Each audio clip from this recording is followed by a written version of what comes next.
Yeah. So Gabe, if you're watching this, your hat might be at open window. So talk to Tara or just DM us on This is a PSA to all Gabes out there, specifically the one that was here.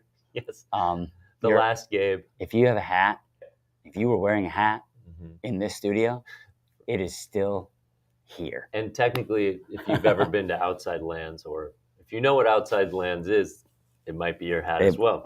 If you know what Outside Lands is, it is your hat. That's right. Those two things. Today on the show, we will be sharing more about Canna Connect and discussing 3 perspectives on how the industry sees the cannabis debate that, if you're watching this, you're probably aware of, between marijuana and hemp, specifically low dose versus dispensary weed, etc. There's 3 perspectives. We crowdsourced them kind of from our audience. Yeah. Between Instagram and here you see us on YouTube, LinkedIn, Facebook. Hello to our Facebook audience. Space. Hello to our LinkedIn audience. Yeah. Hello to our YouTube audience.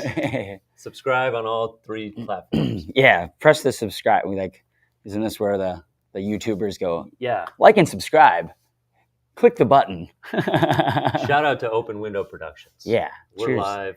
Cheers to Henry and the crew here at Open Window Productions. Cocoa Flow, Back Channel Brewing, good brand, good brewery. Yeah. Rock and roll. All right. So let's get into this debate. I'm excited. There's 3 perspectives we want to share. Yes. The first one is, well, we'll go one by one. We'll start at the top.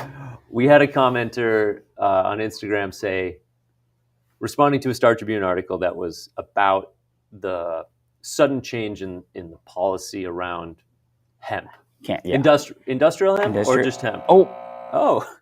Guess I turned the volcano on. Yeah, industrial hemp / farm bill / beverages like this. Yeah. Low dose hemp edibles. Yeah, edibles are considered beverages in this category. Yes. Or beverages are considered edibles. Yeah. A rectangle is not a square. Truth. And the question is, the comment was, bye low dose trash. Yes. What does that mean? I love the crowdsourced commentary here in this case because there's a way to, there's a story, right? There's a way to spin all of this. And that's exactly what happens here with a comment like that. Bye low dose trash. Low dose trash means, in their eyes, they're saying this is not exactly the plant. This is, I don't think the commenter is actually upset about the dose. No. I think the commenter is alluding to, and maybe you have a different perspective, but alluding to the battle that is cannabis as our umbrella, and then hemp, marijuana. And this person is on the marijuana side, more of a purist, I believe, a grower of cannabis. Yeah. High. Were you about to say high dose? Well, high dose cannabis. The nice thing with marijuana is you can grow a ton of different types of cultivars. Yes. And some you grow, well, it's legal to grow marijuana in Minnesota. It is. You can grow a variety of types of cultivars or strains, and they all have different levels of THC as well as terpenes, flavonoids. Yeah. All sorts of molecular makeup that will affect what that high or what that flower comes out as. Right. And in this case, getting back to the commentary, thinking like that human is on the side, if we're choosing sides of a coin here, the hemp side, flip it, marijuana side, they are marijuana side up saying bye low dose trash because this low dose trash, in this case, as our example, Cocoa Flow, it's 8 milligrams of THC. This is low dose trash. Get it out of here. Finally, we have the answer. The feds are taking it down, right? But how did you make it? Well, good question. And that's part of the problem. Versus what this grower or this commenter is referring to is like, I grow my own marijuana. I know where it comes from. Yes. I can consume it as medicine or as recreational, and I can feel good that I kept it as plant material. Yes. Or they could further refine it and do all those things. Of course, but they're coming to the table, and rightfully so. We're not judging. We're not assuming. We're just reading a comment, and we're having a conversation around our perspectives from the vantage point we come from. So again, to flip that proverbial marijuana versus hemp coin, Sure. and we're talking about a grower here. What's interesting, now that you're bringing that more to light, is that, like, well, you know me. Yeah. I also grow cannabis marijuana cultivars. I am a 100% outdoor, sun-grown, northern Minnesota grower. And even that, right? I could be a real purist, right? Marijuana is grown outside under the sun because it's a plant, you know? And then you flip the coin, and the other side is like, indoor is best. Bye-bye outdoor trash with your bugs and your mold and your, uncontrolled situation. Right. It's like, yeah, but they're also just plants, man.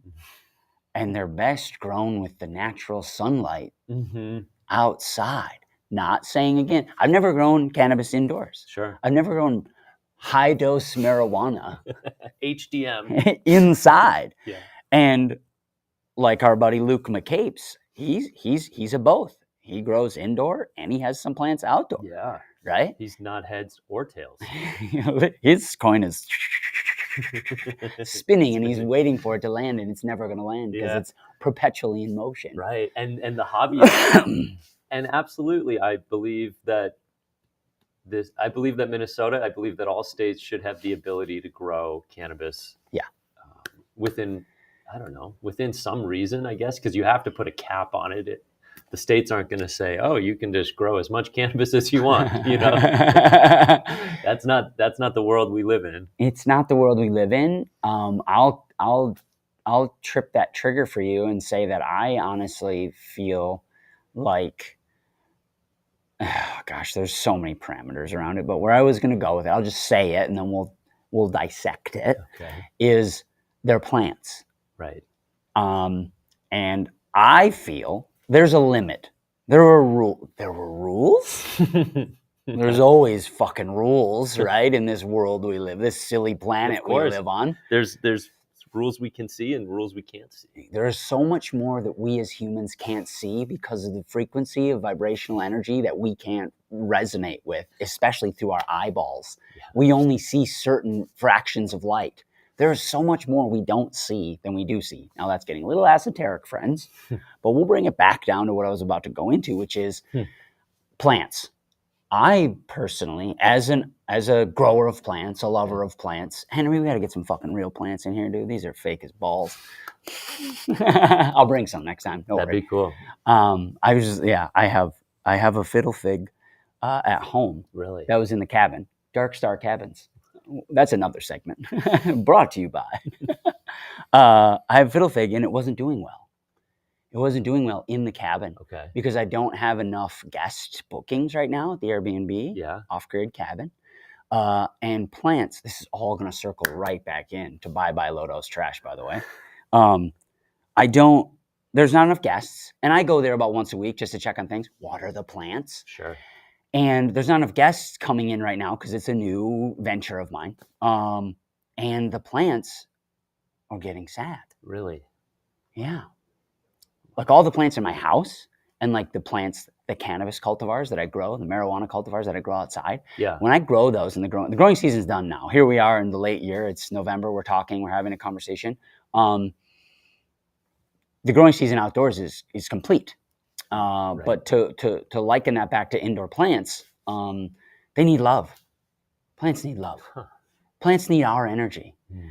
There's been studies done, and I don't have anything to quote the facts and figures on it, but there's been studies done where like plants, like all living things, can feel your energy. Like you are their caretaker, right? Yeah. So like in this case, at my house, I have lots of plants, and I caretake them. I buy them. I talk to them. They're just naturally there. They're absorbing my energy. They're absorbing my CO2 that I am exhaling. Yeah. Well, at the cabin, I'm not there enough, and there's Right. not enough guests and not enough changeover right now going on Yeah. to warrant it. So I had to bring the plants back to the house. Well, that's nice. It's a good thing, right? But anyways, back to the outdoor, cannabis cultivation. For me, I like to grow plants, and we're talking about rules and limits and numbers. And what is it? State of Minnesota home growers can grow 4. You can have 8. Yeah. You can have, which is so interesting because outdoor, the rule doesn't work. You can have 8 plants, only 4 in flower phase at a time. So if you're using the sunlight, you can't grow 8 plants and go, hey, you 4, hold on a minute while these 4 flower and come to term in late September, early October, and then you guys can go ahead and go and make your flower. Yeah. Now, if you're an indoor grower, it's a different story. Right. You can have your tents or your grow op, your setup, and you can light control. Yes, you can go, hey, you guys, it's time to flower. If you're doing auto flower or whatever, or maybe you're doing photo period, it doesn't matter. But at the end of the day, you can say, hey, you 4, time to flower, and then I can start 4 more and know that there's a secular, happening. Yeah. But outdoors, as an outdoor grower, it's on or off. It's on or off. So I can only legally grow 4, right? Right, and that's what you did this year. That's what I did. I grew 4 plants outside. Nice. That's good. But to that point, we're talking about rules.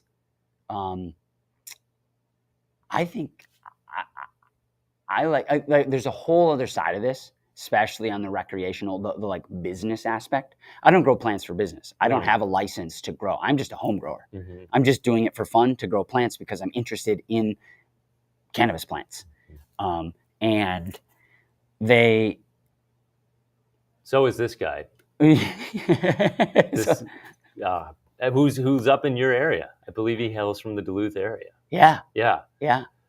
But you also have a perspective on this. That's great full circle concept is, yes, we're talking about this because I am an outdoor marijuana cultivar grower, but at the same time, I have a huge passion alongside of you inside of this game of life that is low dose trash.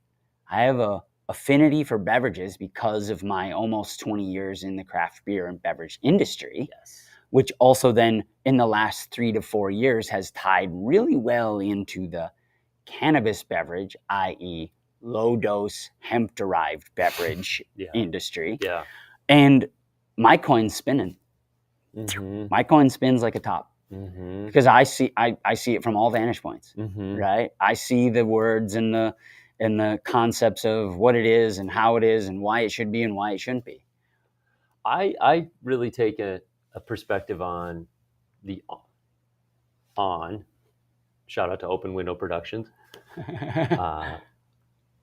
Low dose trash is an on-ramp into the cannabis industry, whether you're a consumer or a brand. And that's been the case for the last 3 years in Minnesota. And we've gone about it in a way, in my opinion, where we've really done a good job as a state, as an industry.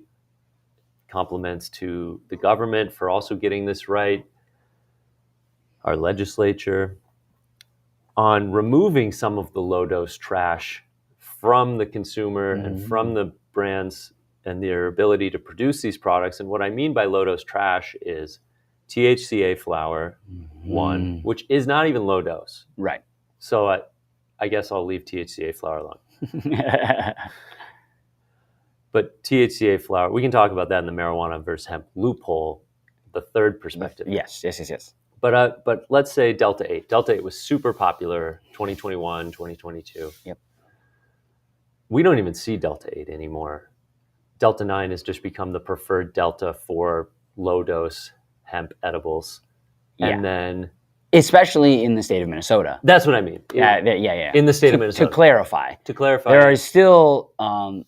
Delta 8 and other deltas in the proverbial, scope inside of the United States, which is where, from I think, at least from the window the open window that I look through, it's there's still a conversation being had in the broader scope of the United States of America around the low dose trash that we're speaking of, Oh no, absolutely. right? But here in Minnesota, we are these weirdly privileged children who have this like utopian space for cannabis beverages, Up to and 200 milligrams. yeah, of major and minor cannabinoids in a beverage, and we've been putting those things into not we as in me personally, but we as like Yeah, I think you have. You can take credit for that. Yeah. all right, I'll take a little credit. I'm in that camp of humans, but in Minnesota, there's people getting that right, and we're not that everything that we've done is right. It's not about right and wrong. It's just about the path that we've paved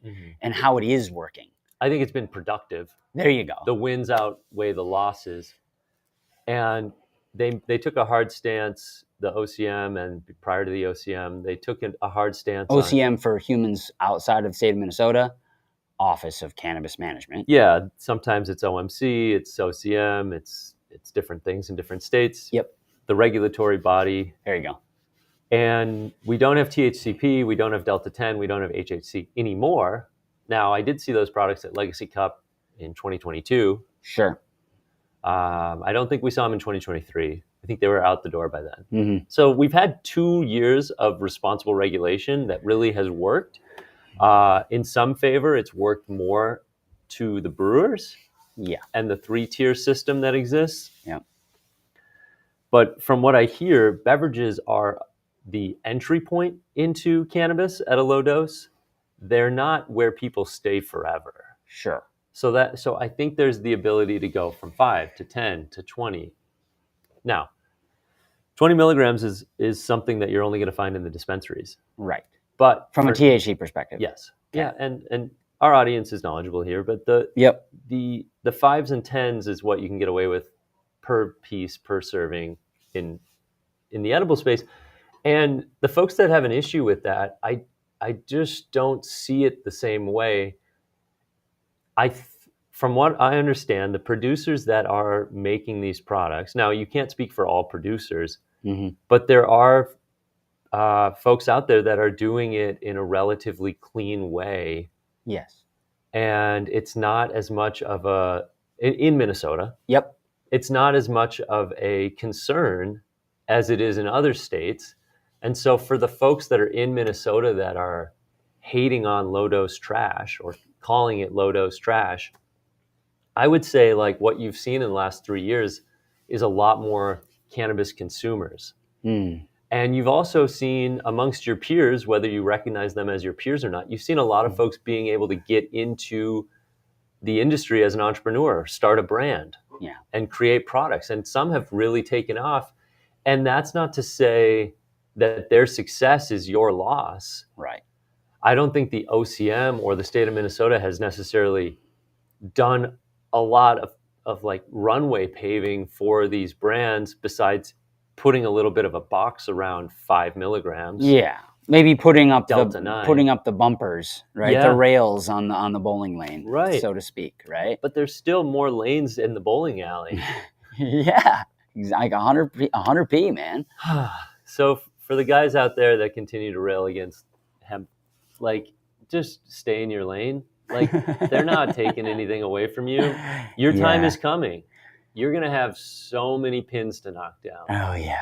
And I think, too, to that point, is that you're talking about the runway, right? And you're talking about the last few years and what low-dose hemp-derived beverages have done. Specifically, we're talking about in our backyard, right, in the state of Minnesota. What that's done is it's paved a way, I think, and I would love to hear your opinion, is an entry point for a lot of humans that maybe didn't know that they enjoy consuming cannabis, THC and other cannabinoids specifically, at all. Mainly THC, CBD. Yeah, THC, CBD. Let's just go there. But hey, when you put them together, it really works. Yeah, yep. In a low dose format, right? It works. Sessionable. Yeah. Easily approachable, right? Versus like. And this is not to say like the dispensary model is wrong, right? The dispensary model is just interesting. The dispensary model of like adult use recreational marijuana is a box. I've always looked at it as a box. And there's been people that have been building boxes for multiple decades, right? As long as I've been in craft beer and beverage, there have been people in cannabis in states like Colorado, California, Washington, etc., right?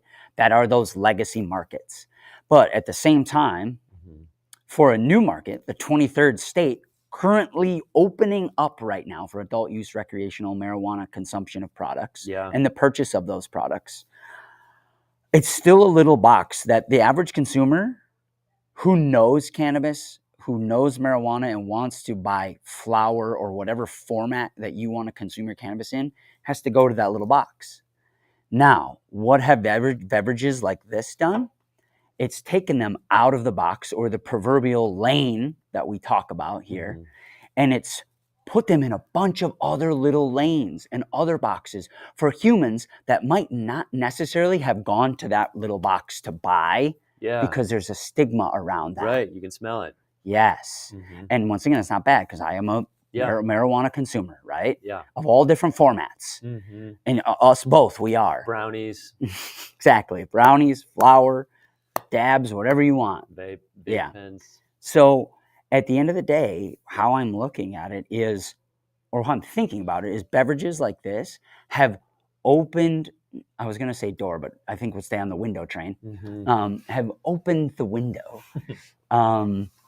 to a new consumer that might not necessarily want to, or is not even conscious of the fact that they're like, I would ever go to a dispensary to buy a 50 milligram shot of, let's use a brand, Uncle Arnie's as an example, a 50 milligram THC shot, or 100 meg beverage. Like the 5-hour energy drinks, but they're 50 milligrams of THC. Yeah, like that's not everyone. And I'm going to point it because it's here. As an example, like Cocoa Flow and the low dose hemp-derived beverages have literally let us slowly over the last few years crank that window open to see the beautiful outside. We're not just opening it wide open. No, you got to turn it. You got to turn it. And it's opening up slowly. And I'm not saying it's all right. It's not a perfect land, right? Well, certainly the rollout and in any market to open up cannabis to the public has never been legalized in 2023. Here we are, late 2025, almost into 2026, and we still barely have dispensaries out in the marketplace open for adult use recreation. So there's no like fast track path. It's going to take 2 to 3 years to get a good amount of dispensaries open, which I guess that makes sense. You got to write the rules. Yeah. So we have a reasonable model. What did we describe it as on the show here? We have a sensible and successful hemp model in Minnesota. And, actually, they've taken more hemp products away from us, right? Like, they've really limited it to gummies and drinks. They've taken away tinctures for the most part. They've definitely taken away vape pens. And those are products that can be made safely and are highly effective. And they've pulled those back in large because the medical cannabis businesses wanted to have those products available to them specifically. Right. So when you look at the timeline as we've had hemp products, intoxicating hemp products, that's another term, which I don't like that term. I don't like that term. The folks that are fighting for intoxicating hemp have made up a category. It's a oxymoron. To create intoxicating hemp products, because when we got into this industry, hemp didn't get you high. Hemp was clothing. Hemp made you hempcrete. Hemp made you fully sustainable packaging. Hemp made you rope, paper, clothing. Yes. Swag. Bags, tote bags. Bingo. But low dose, if we just kept low dose as a under 5 milligrams per serving, and gave everybody the option to make low dose products, and then you could ship low dose products across state lines Mm. so that marijuana brands didn't have to buy hemp brands to then distribute hemp brands in multiple states, but not be able to sell their marijuana dosed, higher dose products only in boxes. Then we could create something that I've always referred to as the PG-13 movie and the R-rated movie, Yeah. or the 6-point touchdown, or do you want the extra point to go with it to get to 7? Yeah. There's different ways to. I've heard Carol Moss refer to it in other ways. The point is, they want an even playing field. Yeah. And when you're able to ship intoxicating hemp, when you're able to ship low dose products across state lines, then everybody should be able to do that, whether you're a marijuana based business or a low dose hemp business. Yeah. Because if we establish that it's safe for, and also let's make it 21 plus. Yep. So that the alcohol industry doesn't have to think about where they drop the product off. Yeah. It's all 21 plus. Yeah. That's just how you play the game in America. All right, I want to unpack something with you. Go ahead. Because you know how near and dear to my heart this is, especially with the advent of all of this in the last couple of years. Direct to consumer, e-commerce. Mm-hmm. How do you feel? Take your blinders off, which you do, and talk to me about how you feel about shipping products like. Yeah. I mean, I think if you can ship CBD products, you should be able to ship all hemp products. Okay. I mean, low dose in this case. Let's just use your 5 meg example, right? Well, once I think the more active folks in the space that may or may not be listening need to figure out where they draw the line on hemp. Okay. What are we going to do with synthetics? What are we going to do with age gating? And once we're able to do that, then you can have the second conversation of how do they get the product? Sure. What is the product? And then the second question is how do they get it? I think one of the biggest things, right, from just I'll say big alcohol. That's probably not the right case in this case. Big bourbon. Big bourbon. But like I can't go click buy Bacardi 151, right? You can get it dropped off. I can get it dropped off. Which is all you need. Right. If you need Bacardi 151, you don't need it in 3 days. Right. You need it now. Probably. That's how the industry's been set up. Right. The stores are open 7 days a week. That was only recent here in the state of Minnesota. Yeah. Sunday sales, baby. Talk about changing rules. I don't want to argue my perspective. You're the one who's more passionate about direct to consumer online e-com. Yeah. Where are you at with this? I knew this was coming back to me. Why did I ask it, my friends? Thanks for the baton. Well, it was more like a boomerang, I guess. Yeah. How would you like this? I think I'll start with the argument against. The argument against is my 14-year-old. I don't have a 14-year-old. You could. My 14-year-old can just click, buy this, and get it shipped with his credit card that I have established for him, whatever. I don't know, or debit card or something, bank card. My 15-year-old, 16, 17, doesn't matter. Yeah. Let's even just say a 17-year-old. My teenager. Great example. Can click, buy, get it ordered, and if it doesn't come in a box that's got all this branding on it, I, i.e. the parent, would never know. It'll come in like a pretty brown square box. Yeah, not a rectangle. Unless you order 8. Sure. Or 12. Yeah. And so that's the argument, is that like my teenager can't go on and click, buy the Bacardi 151 and get it delivered. But they could order gummies. Yep. Or flour. Yep. Drinks, you're going to know what it is. Yeah.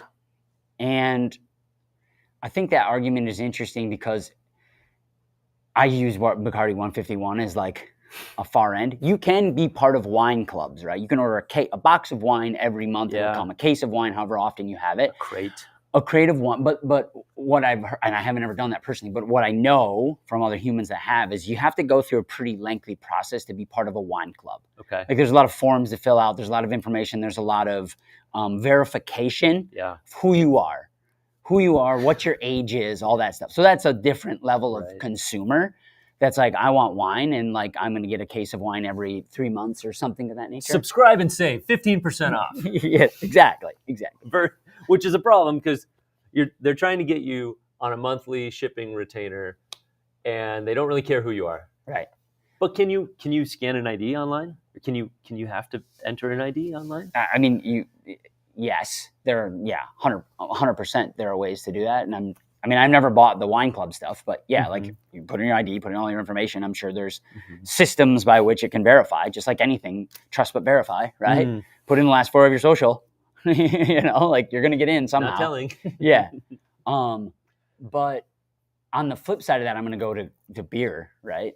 Okay. And there are breweries that you can go.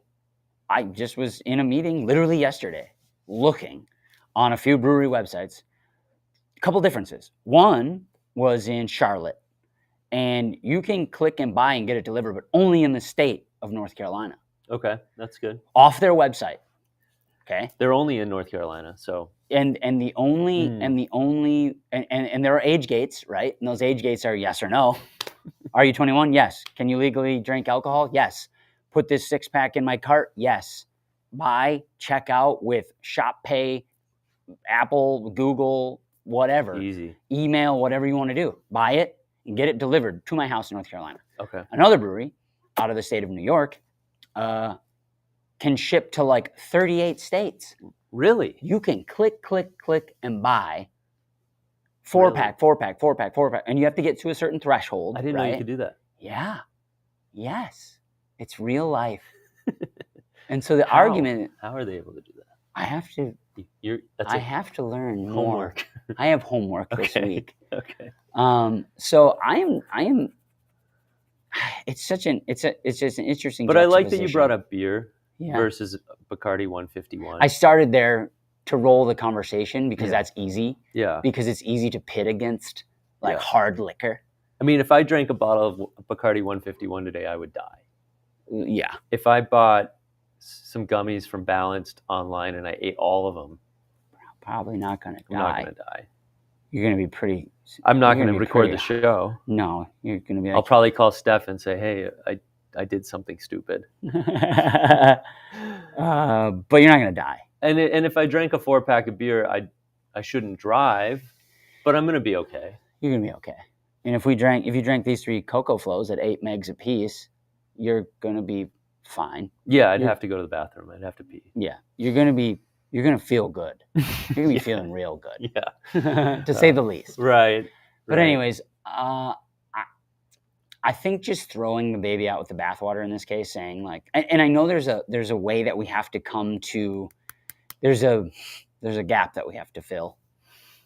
We don't have to bridge it. We just have to fill it. And in this case, the filling of the gap is actually a meeting in the middle, and it's a removal. If we want low-dose hemp-derived edibles, beverages in our case of conversation, and we want them to have rules and regulations like 5 milligram caps per serving or whatever. On just THC, like don't cap the minor cannabinoids. No, 100p. There's something in the middle that's got to give. I feel like in the current landscape of conversation and what that sort of give right now, the easiest target is throwing an arrow through direct to consumer. I'm just gonna take a different perspective. I'm gonna say it's going to be 21 plus and up. Okay. That's all the federal government needs to put into the bill. Yeah. They don't need to. That's at the state level. Right. I'm going to take that perspective. Okay. Because you have to be a certain age to get this product. Yep. Like beer. Yep. There's not a different rule if I want to drink Iowa beer. Spencer, DeBuzzard on YouTube says Bacardi 151 was discontinued years ago. Dang it. That shows how little we drink hard alcohol. Yeah, there you go. Case in point. I was going to say Everclear. Okay. Yeah, but great. Who wrote that song? Woodford Reserve. Who wrote the Bacardi 151 Tech 9? Was that a Tech 9 song I back in don't. the day? Dude, you got me. Well, thanks to D-Buzzard. What platform was that? That was on YouTube. Hell yeah. Thanks for watching. Bacardi 151's not even real life Keeping us anymore. relevant. Yeah, we're just a bunch of dinosaurs. Yeah, I don't know shit about. I drink beer and I drink cannabis sometimes. I don't drink a lot of hard alcohol. Yeah, I'm not up on my hard alcohol game. Well, let's stay there. I mean, Yeah. I heard something from Aaron from Breeze this week that said half the alcohol industry is lobbying for hemp, half the alcohol industry is lobbying against hemp. Okay. And so let's say Bacardi 151 was the hottest selling product on the market right now. That would be a brand that doesn't want hemp beverages around because the way things are trending, Mm-hmm. whether hemp has something to do with this or not, is people are drinking less hard alcohol, they're drinking less beer, they're drinking less in general. I think the alcohol industry's poised to make or may take a $880 million hit based on consumption patterns. Yeah. And there's no like Bacardi 151 now with hemp infused. They can't do that. Right. The brands and the products themselves cannot include both. Yep. However, the distributors and the trucks and the jobs and the warehouses, they can hold both in different areas on different pallets. Yep. And those are the folks that are actually very much in favor of keeping this train going. It's the people that are in the supply chain, right? They're directly in that supply chain line that are like, yeah, this is working for us. Unless they're vertically integrated like Anheuser-Busch. Sure. And then you have a product that can include hemp, and then you have entire warehouses that are just Anheuser-Busch portfolio brands. Yeah. And until my hypothesis is until a group like Anheuser-Busch is able to get their hands on a hemp product, they're going to be like, keep that shit out of our industry. Yeah. It's the ones that are able to do both. Yes. Like breweries. Yes. Like warehouses. Right. That see the light. Like retail stores. like Target. Like Target. Yeah. Like Top 10 Liquor. Top 10 Liquor. Like the corner store. Like around Quick Trip. Yeah. Literally. They do it. They do it. Yeah. They do low dose trash.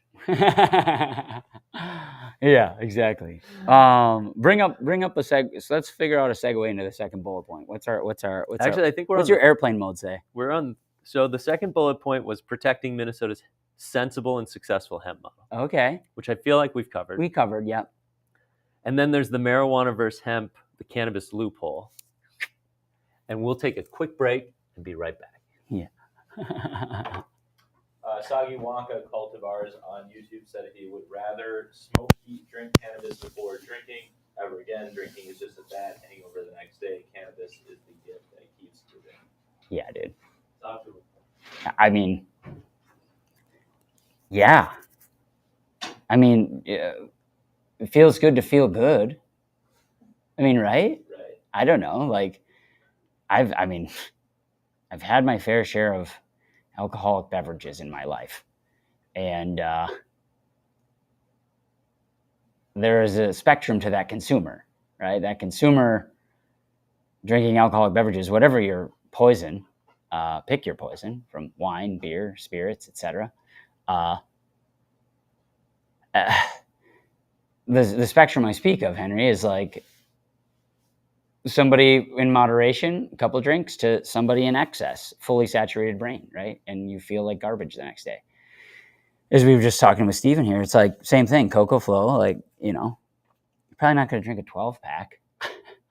So we had a number of viewers just jump on YouTube, so maybe you want to welcome everyone, let them know what's going on. We're on break right now. That's going to be right back. What's going for on sure. Today? Hey, everyone that's on YouTube. And Facebook, Facebook and LinkedIn, and we're just live here on the Canna Connect show. Me and Steve are chatting. Steve's just taking a quick break. We're kind of unpacking things around the nice marijuana hemp debate, as well as just giving our perspectives into the low dose trash concept and to Minnesota's sensible rollout and regulations and what has happened with LPHE, low potency hemp edible. Sensible and successful. Sensible and successful, yep. as well as then now we're going to get into our hemp versus marijuana, the loophole. The loophole. Yeah, of which I want to say what we said the other day was just a random conversation. Stephen calls me up and we're talking about the loophole because it's making headlines again, right? It was, why wouldn't it? And I'm like, Steve, man, aren't we all living in a loophole? Isn't that what we do as humans? When there are rules for things, there's a spectrum to people that follow that, but there are also people that are always looking for the loophole. Mm-hmm. And the people that find the loophole on the taxes. Tax loophole. Yeah, right. Find loopholes in the government system, whatever it might be, or the rules to something. Right? You're not saying everybody's trying to break the rules. Yeah. But generally speaking, humans live for finding the loopholes in things to make their life more efficient, easy, right, smoother, right, frictionless. So like to say, let's use it. Let's use the loophole. Yeah, calling somebody out for using the loophole is that's anti-American. The Buzzard wants to know if you guys went to a Legacy Cup. Yeah, I've been to every Legacy Cup. Yeah. But shout out to the Buzzard for asking.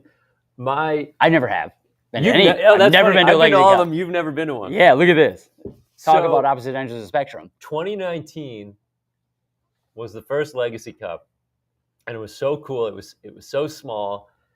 Fucking Esai was DJing. Esai was hosting. Like, the cool thing about Josh and Esai is that they've been rocking together for like 6, 7, 10 years. Like, and Esai's like just on the other side of 30. Like, he's not even 30, I don't think. So he's pretty young.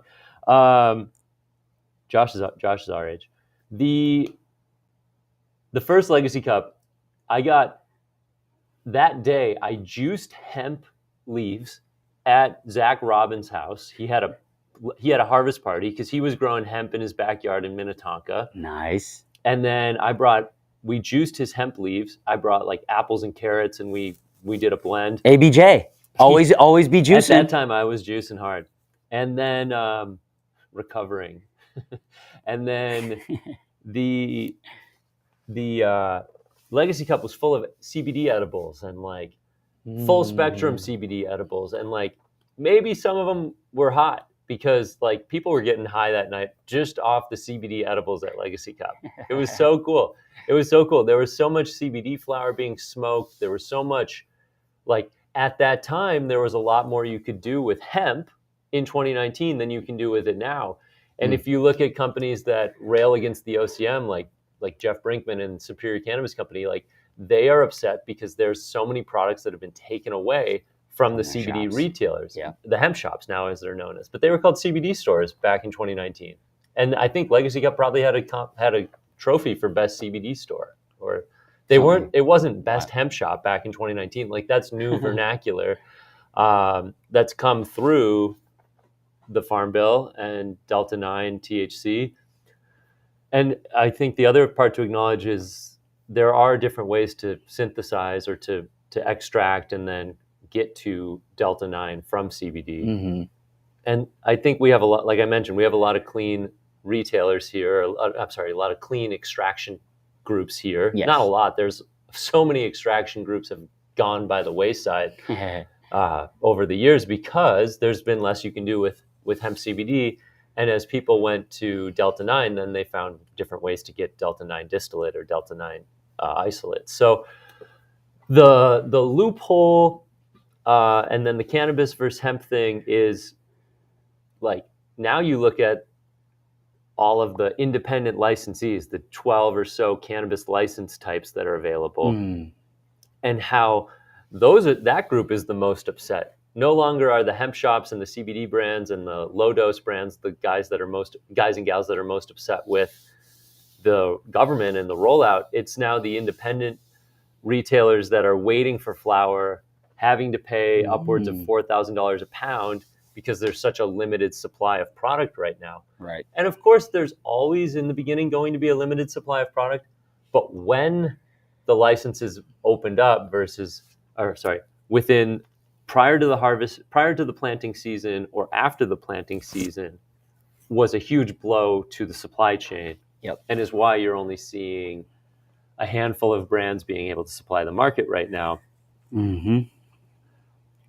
Nationally, I think there's a much bigger issue with THCA flower being sold online and then dispensaries having to be held within their box, not being able to ship their flower. The dispensary flower ships just as well as the THCA flower. The only problem is you can't do that if you've registered as a marijuana company. Right. And what you hear is that it's a lot of people pulling product out of the above ground market, fudging a COA, getting it marked as THCA, and then pushing that THCA flower online, where the government does collect taxes on it because it's sold as an online product. Yep. However, that's not fair to the growers. That's not fair to the businesses. Ultimately, the consumers are getting away with being able to buy weed online. Yeah. Which I don't think you have that issue if you're talking about, like, well, maybe you do, but I don't think so. It hasn't come up too much where groups are saying, I want to be able to sell my high dose edibles online and ship them straight to your door. Because I think if you can ship beer online, you should be able to ship low dose gummies online. Mm-hmm. That's where I draw the line. Okay. I think if you have a copycat product like THCA flower, you shouldn't be able to sell you shouldn't be able to sell the fake version online, but the real version you have to drive or you have to get it delivered to your store. Yeah. Or to your house from the store. Yeah. And I don't know where delivery's at. There used to be Ease, big delivery company in California where they would just drive it to you. Yeah. And that's when you have to show ID and right. And like, I think diving into that a little bit more around that's like online ordering and stuff. Like there are dispensaries and other legacy markets that you can click buy and get it delivered, but you're gonna that delivery service is local based. It's not being just shipped to you through the mail, and they're gonna show up, and that human is trained and XYZ employed by whatever company that is to show up and be like, "Hi, what's your name? I'm Steven Eigenman.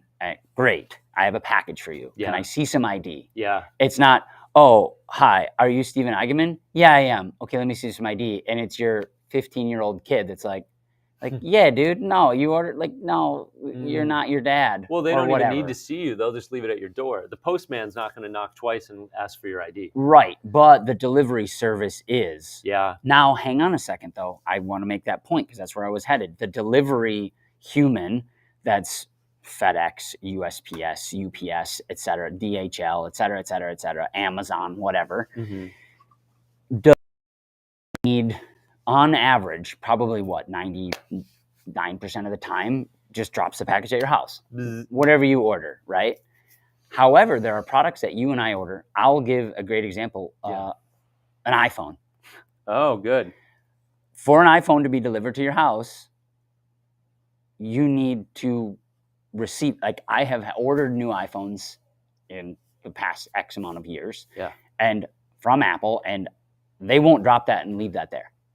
They need you, maybe not proof of age, but they need the human and the signature. Yeah. So there is a stopgap. But that's a more expensive shipping option. That usually costs like $15. Okay. And so, are you willing to pay to have this shipped to your house and verify that kids can't get it? Extra dollars? Would you do that? Me personally? Yeah. No. Okay. I would. Yeah. I would love to still get my beverages online if the age gating was that I had to be home and I had to sign for it. Sure. And I had to provide my ID. Yeah. It sounds very inconvenient, but guess what's more convenient? That I can get anywhere in the United States Cocoa Flow because it's on the Canna Connect show's website. Yeah. And I live in Southern California, and I'm watching the Canna Connect show, and I'm like, how do I get Cocoa Flow? And I'm like, sorry, team, you got to visit us here. Right. Come to Minnesota. You got to come to Minnesota. And they're like, I don't come to Minnesota. I'm like, Well, I wish you could just buy that and have it verified. Would you pay a few extra bucks to have the age verification shipping? I understand that, like, I'm not going to create the solution. Like, I can talk about what I think the solution is. Yeah. But, like, I understand that there's a whole process, a whole operational. I wish Tommy was here, because he would love to talk about an operational process and an SOP for how that's actually going to happen and work. Sure. You know what I'm saying? We got a comment? Yeah, we've got Yeah. Penny Pebbler Rippler says free the plant, period. Right. The Buzzard says there is one delivery service that he knows of in Minnesota that they know of. Okay. Yeah. Okay. Let's go off to Buzzard. The opportunity still exists for, so hemp versus marijuana. Yeah. Micro businesses, meso businesses, retail businesses will still be able to carry low dose hemp edibles as it currently exists in Minnesota. Yep. And so those stores would be able to deliver or offer delivery on, let's say we got Cocoa Flow into DeBuzzard's dispensary. Yeah. DeBuzzard could then deliver Cocoa Flow along with vape pens and flour and Yep. anything else that a micro or meso business sells. Yeah. And so you have the ability to bring low dose hemp edibles into the cannabis supply chain and the retail consumer model. Yep. But it will be more expensive Of course. because there are some crazy requirements for transporters. And if it's hard for transporters, it's going to be really hard for delivery companies here. Yeah. And also shout out to Boxes. If we're talking about Boxes, they're like the only brand that I know, but that's still Yeah. supply chain. That's not end last mile delivery. Right, but that's also it's not delivery. It's DiGiorno. Yeah. Yeah, and with that being said, that's a different model than direct to consumer e-com, right? Mm. Delivery versus shipping, two differences. It's still getting delivered to you, Okay. but there's local delivery, Yeah. right? Like you click on the dispensary's website Mhm. or shop's website or whatever place that you want to buy whatever, from high dose products to low dose products, marijuana high dose rec to low dose hemp beverage, sure. right?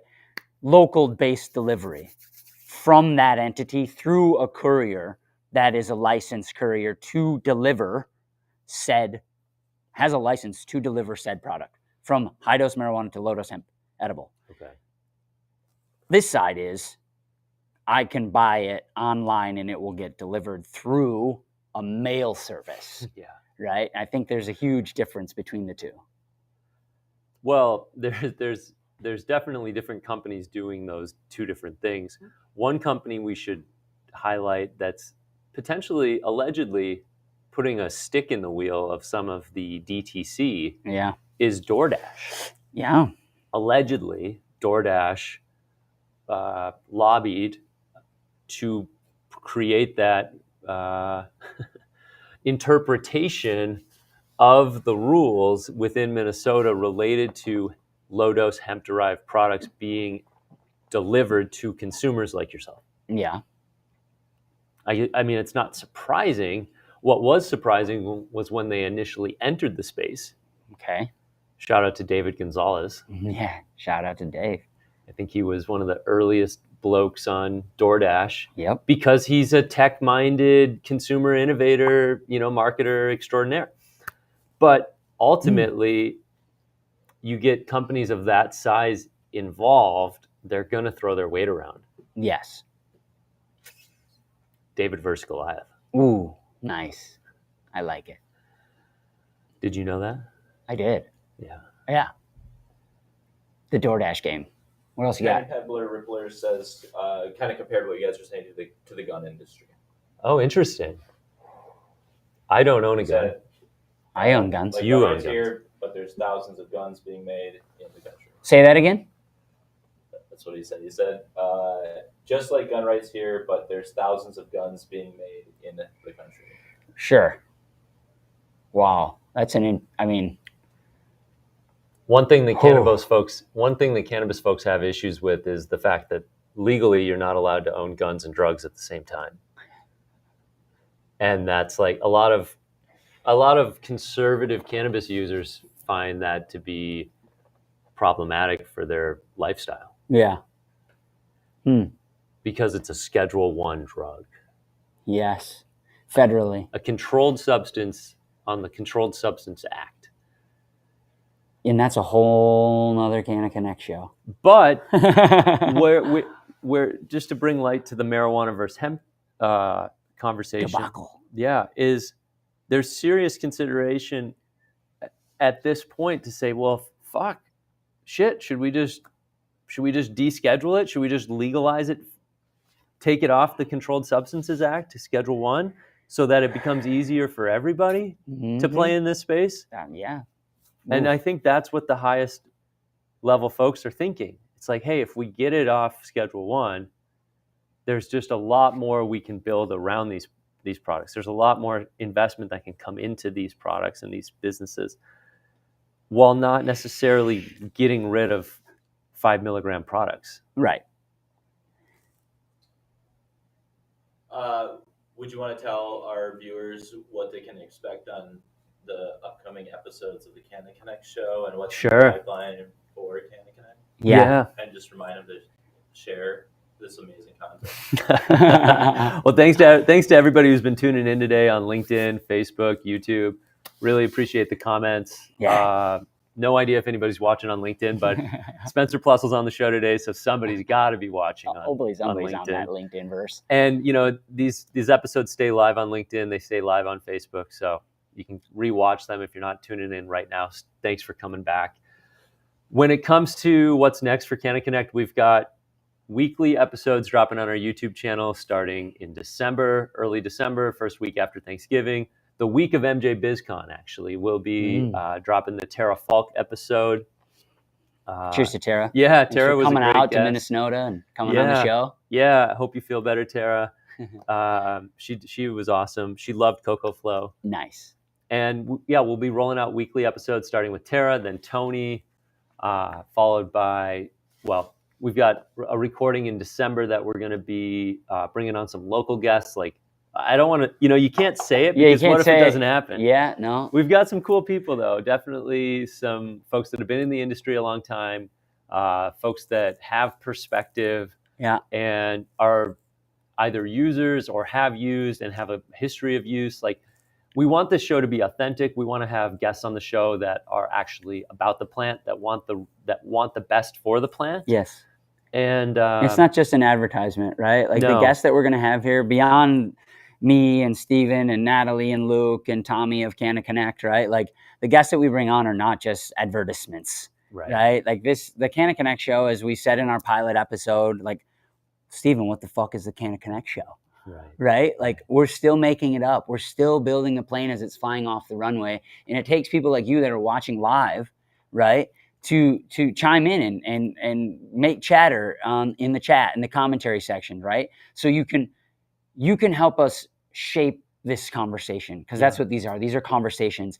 And you can watch them live. We're going to live stream these on these platforms that you might be tuning in today. But also then Henry and his team here at Open Window Productions is going to take and actually make episodes of these shows where you can come to YouTube and you can actually get more of a produced show.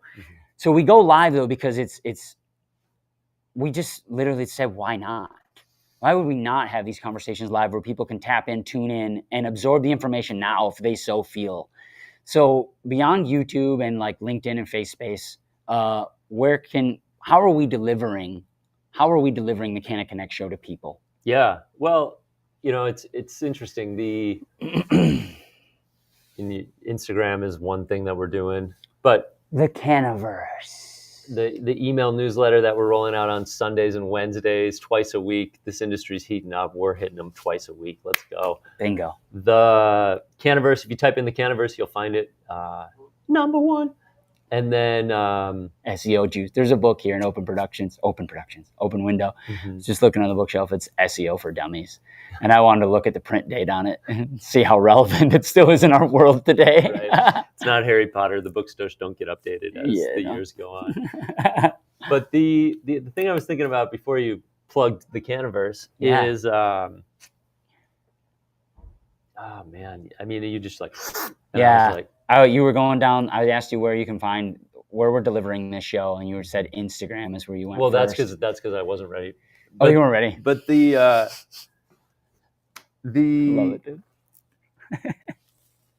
oh, I was going to plug our event on December 17th. Oh, there you go. That's what I want to talk about, Nice. because you can really find. Ooh. This is a great place to catch up and hear what we're thinking about, but also our in-person events IRL. are better in real life. Yeah. In real life. We love hosting events and throwing parties, after parties for big conferences and such. Yeah. Educational events. We're going to throw a big event on December 17th. Yeah.